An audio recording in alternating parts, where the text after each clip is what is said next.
টেলিপাড়ায় এখন নতুন ঝড়। চিরদিনই তুমি যে আমার এই জনপ্রিয় ধারাবাহিক ঘিরে গত কয়েক সপ্তাহ ধরে যে উত্তেজনা আর অশান্তি, অবশেষে তার চূড়ান্ত নিষ্পত্তি হলো। কিন্তু কে সরে দাঁড়ালেন, আর কেনই বা এমন বড় সিদ্ধান্ত?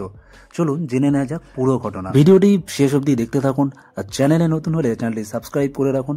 ভিডিওটি যদি ফেসবুক থেকে দেখেন তাহলে আমাদের পেজটি ফলো দিয়ে রাখুন, তাহলে বিনোদনের সব খবর পেতে থাকবেন এই চ্যানেলের মাধ্যমে। সপ্তাহের পর সপ্তাহ ধরে চিরদিন তুমি যে আমার সিরিয়ালকে ঘিরে চলেছিল তুমুল জটিলতা। জিতু কমল আর দিতিপ্রিয়া রায়ের ব্যক্তিগত মতভেদ, সেটের কলহ, সব মিলিয়ে আলোচনা সমালোচনার কেন্দ্রে ছিল এই দুই তারকার নাম। সোশ্যাল মিডিয়াতেও ছড়িয়ে পড়েছিল সেই চাপা উত্তাপ। এই পরিস্থিতি সামলাতে প্রযোজনা সংস্থা বসেছিল বিশেষ বৈঠকে। অনেকেই ভেবেছিলেন হয়তো জিতু সিরিয়াল ছেড়ে দিচ্ছেন, কিন্তু শেষমেশ জানা গেল জিতু থাকছেন।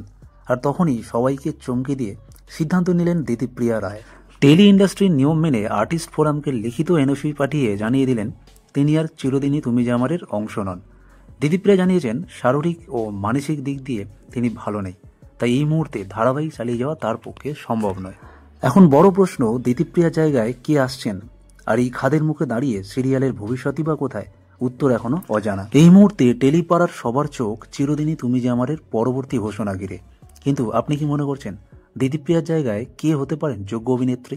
কমেন্টে জানাতে ভুলবেন না। ভিডিওটি ভালো লাগলে লাইক করুন, শেয়ার করুন, আর চ্যানেলে নতুন হলে চ্যানেলটি সাবস্ক্রাইব করে সঙ্গে থাকুন, তাহলে বিনোদনের সব খবর পাবেন এই চ্যানেলের মাধ্যমে।